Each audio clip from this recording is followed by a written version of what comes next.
आज हम पढ़ेंगे काल। काल का शाब्दिक अर्थ होता है समय। तो क्रिया के होने के समय के बारे में हम आज पढ़ेंगे। तो क्रिया के जिस रूप से उसके होने के समय का पता चले उसे हम काल कहते हैं। इसके पहले हम क्रिया पढ़ चुके हैं, तो हमें ये ज्ञात है कि क्रिया किसे कहते हैं। अब हम जानेंगे कि क्रिया के होने के समय के बारे में। कुछ क्रियाएं अभी हो रही हैं, कुछ क्रियाएं पहले हो चुकी हैं, कुछ क्रियाएं आने वाले समय में होंगी। तो इस प्रकार काल के 3 प्रकार होते हैं, 3 भेद होते हैं। पहला है भूतकाल, दूसरा वर्तमान काल, तीसरा है भविष्यत काल। भूतकाल में वे क्रियाएं जो बीते समय में हो चुकी हैं उन्हें हम लेते हैं, या फिर हम कह सकते हैं वे क्रियाएं जो बीते हुए समय में हो चुकी हैं वे भूतकाल की क्रियाएं कहलाती हैं। इसकी पहचान का मुख्य नियम यह है कि वाक्य के अंत में था, थे और थी लगा होता है। मुख्य रूप से ये तीनों ही लगे होते हैं। इसके अलावा भी दूसरी और कितने शब्द होते हैं कि आया, गया, उसमें था, थे, थी नहीं भी हो सकता है, लेकिन मुख्य रूप से था, थे, थी ये शब्द लगे होते हैं। एक उदाहरण हम देखते हैं, वह कल दिल्ली गया था, अर्थात वह कल जा चुका है, उसके जाने की क्रिया हो चुकी है। वे कल आए थे, ठीक है। तो वे क्रिया जो घटित हो चुकी हैं उन्हें हम भूतकाल में रखते हैं। वर्तमान काल, वर्तमान का अर्थ होता है अभी जो क्रियाएं हो रही हैं। वे क्रियाएं जो अभी के समय में हो रही हैं या वे क्रियाएं जो अभी चल रही हैं उन्हें हम वर्तमान काल कहते हैं। इसकी मुख्य पहचान यह है कि वाक्य के अंत में रहा है, रही है, रहे हैं इत्यादि लगा होगा। तो एक उदाहरण हम देखते हैं, वह आज दिल्ली जा रहा है, अर्थात ये क्रिया अभी पूरी नहीं हुई है, ये क्रिया अभी पूरी नहीं हुई है। तो इसमें हम क्या करेंगे कि वर्तमान काल में ऐसे वाक्य जो अभी चल रहे हैं वे क्रियाएं रखेंगे, और ऐसे वाक्य के अंत में रहा है, रही है, रहे हैं मुख्य रूप से देखने को हमें मिलेगा। तीसरा और अंतिम है भविष्यत काल। वे क्रियाएं जो भविष्य में होने वाली हैं उन्हें हम भविष्यत काल की क्रियाएं कहते हैं। तो इसके अंत में गा, गे, गी मुख्य रूप से लगा होता है। भविष्य काल के जो वाक्य होते हैं उनके अंत में मुख्य रूप से गा, गे, गी लगे होते हैं। जैसे वह कल आएगा, वह कल जाएगा, मैं कल जाऊंगा, मैं कल खाऊंगा, मैं कल घूमूंगा। ये जो क्रियाएं हैं वे भविष्य काल में आती हैं। तो हम इस प्रकार देखते हैं कि जो क्रियाएं बीत चुकी हैं उसे हम भूतकाल कहते हैं, और या फिर कह सकते हैं कि वह समय जो बीत चुका है उसे हम भूतकाल कहते हैं। वह समय जो अभी चल रहा है उन्हें हम वर्तमान काल कहते हैं, और वह समय जो अभी आने वाला है उसे हम भविष्यत काल कहते हैं।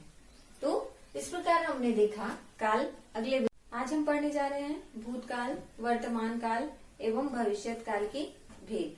सबसे पहले हम देखेंगे भूतकाल के भेद। भूतकाल के 6 भेद होते हैं, सामान्य भूतकाल, आसन्न भूतकाल, पूर्ण भूतकाल, अपूर्ण भूतकाल, संदिग्ध भूतकाल और हेतुमत भूतकाल। पहला है सामान्य भूतकाल। वे क्रियाएं जो सामान्य रूप से बीत चुकी हैं वे सामान्य भूतकाल में आती हैं। जैसे सचिन ने क्रिकेट खेला, लता ने गाना गाया, संगीता ने सब्जी बनाई और उसने नए कपड़े पहने। ये सामान्य रूप से भूतकाल में हो चुकी हैं क्रियाएं। दूसरा है आसन्न भूतकाल। आसन्न भूतकाल अर्थात रिसेंट, जो क्रियाएं अभी तुरंत समाप्त हुई हो वे आसन्न भूतकाल के अंतर्गत आती हैं।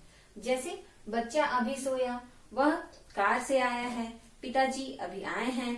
तो वे क्रियाएं तुरंत खत्म हुई हो उन्हें हम आसन्न भूतकाल के अंतर्गत रखते हैं। तीसरा है पूर्ण भूतकाल। वे क्रियाएं जो बहुत समय पहले पूर्ण हो चुकी हैं उन्हें हम पूर्ण भूतकाल कहते हैं। जैसे कि हम घूमने गए थे, या फिर वे क्रियाएं जो काफी समय पहले हुई हैं। जैसे महाभारत की लड़ाई हुई थी, वाल्मीकि ने रामायण लिखी थी, ये क्रियाएं जो काफी समय पहले पूर्ण हो चुकी हैं वो पूर्ण भूतकाल के अंतर्गत आती हैं। ये चौथा नंबर आप देखेंगे अपूर्ण भूतकाल। वे क्रियाएं जो अभी चल रही हैं लेकिन पूरी नहीं हुई हैं, वे अपूर्ण भूतकाल के अंतर्गत आती हैं।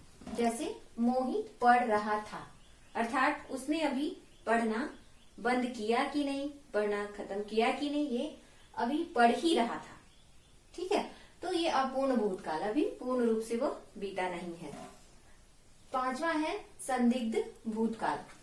जो क्रियाएं होने में, जिन क्रियाओं के होने में संदिग्ध हो या संशय हो, उन्हें हम संदिग्ध भूतकाल के अंतर्गत रखते हैं। जैसे मोहन सोया होगा, अभी हमें यह पता नहीं है कि वह उठ गया होगा कि नहीं, या अभी सो ही रहा है। पिताजी आए होंगे, माता खाना बना रही होंगी, तो ये सारी क्रियाएं संदिग्ध भूतकाल के अंतर्गत आती हैं।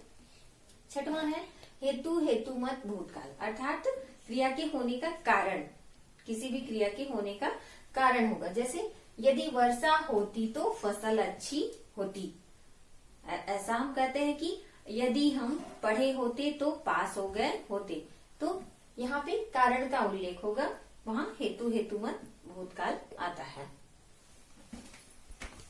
अब हम पढ़ेंगे वर्तमान काल के भेद। वर्तमान काल के 3 भेद होते हैं, सामान्य वर्तमान काल, अपूर्ण वर्तमान काल और संदिग्ध वर्तमान काल। सबसे पहला है सामान्य वर्तमान काल। तो क्रिया के जिस रूप से कार्य के वर्तमान काल में समान रूप से होना पाया जाता है, अभी के समय में जो अभी समय चल रहा है उसमें सामान्य रूप से होना पाया जाए, वह सामान्य वर्तमान काल के अंतर्गत आती है। जैसे वह गाती है, बच्चा हंसता है, हम सोते हैं, हम खाते हैं, ये सारी क्रियाएं सामान्य वर्तमान काल के अंतर्गत आएंगी। दूसरा है अपूर्ण वर्तमान काल। वे क्रियाएं जो अभी के समय में हो तो रही हैं मगर पूरी नहीं हुई हैं, वे अपूर्ण वर्तमान काल के अंतर्गत आती हैं। जैसे हम देखते हैं कि विद्यार्थी पढ़ रहे हैं, अभी पढ़ रहे हैं, उन्होंने ये क्रिया पूरी नहीं की। वर्षा हो रही है, माताजी खाना बना रही हैं, ये सारी क्रियाएं जो है अपूर्ण वर्तमान काल के अंतर्गत आती हैं। हम पढ़ रहे हैं, हम हंस रहे हैं, ये सारी क्रियाएं अपूर्ण वर्तमान काल के अंतर्गत आएंगी। अब संदिग्ध वर्तमान काल, वैसे वे क्रियाएं आती है इसमें जिसमें वर्तमान काल की क्रिया के होने का संदेह होता है कि वे क्रिया अभी पूरी हुई है या नहीं हुई है, ये आती है संदिग्ध वर्तमान काल में। जैसे माँ आ रही होंगी, अभी आई हैं कि नहीं, आ चुकी हैं, ये हमें पता नहीं है। छात्र लिखते होंगे, हम गाते होंगे, वे खाते होंगे, तो ये सारी क्रियाएं संदिग्ध वर्तमान काल के अंतर्गत आती हैं। अगला है भविष्यत काल और भविष्यत काल के भेद। तो वे क्रियाएं जो भविष्य के आने वाले समय में होती हैं या भविष्य में होती हैं, ऐसी क्रियाओं को हम क्या कहते हैं, भविष्यत काल की क्रियाएं। वे क्रियाएं जो आने वाले समय में होंगी उस समय को हम क्या कहेंगे, भविष्यत काल कहेंगे। तो यहाँ हम पढ़ेंगे भविष्यत काल के भेद, सामान्य भविष्यत काल और संभाव्य भविष्यत काल।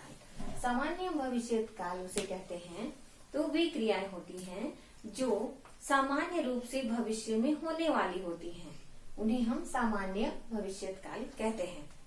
सामान्य रूप से भविष्य में होने वाले क्रियाओं को सामान्य भविष्यत काल कहते हैं।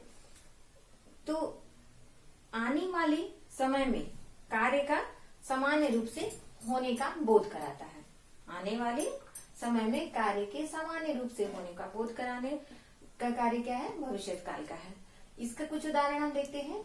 किसान खेत जाएंगे, पिताजी आएंगे, मैं जाऊंगा, वह खाएगा, वह खेलेगा, ये सारी क्रियाएं सामान्य भविष्यत काल के अंतर्गत आएंगी। दूसरा है संभाव्य भविष्यत काल। संभाव्य अर्थात संभावना, तो आने वाले समय में होने वाली क्रियाओं की संभावना व्यक्त होगी यहाँ पे, अर्थात यहाँ पे श्योरिटी नहीं रहेगी, डाउटफुल जिसे हम बोलते हैं वह है जब आने वाले समय में क्रिया के होने या करने की संभावना, जब आने वाले समय में क्रिया के होने या करने की संभावना जताई जाती है, वहाँ संभाव्य भविष्यत काल होता है। जैसे कि शायद कल हम जाएंगे या शायद चोर पकड़ा जाए, संभव है कल हम घूमने जाएं, संभवतः पिताजी आएंगे, तो ये सारी क्रियाएं संभाव्य भविष्यत काल के अंतर्गत आती हैं। तो इस प्रकार हमने देखा वर्तमान काल, भूतकाल और भविष्यत काल के भेद। अगले वीडियो में हम फिर मिलेंगे।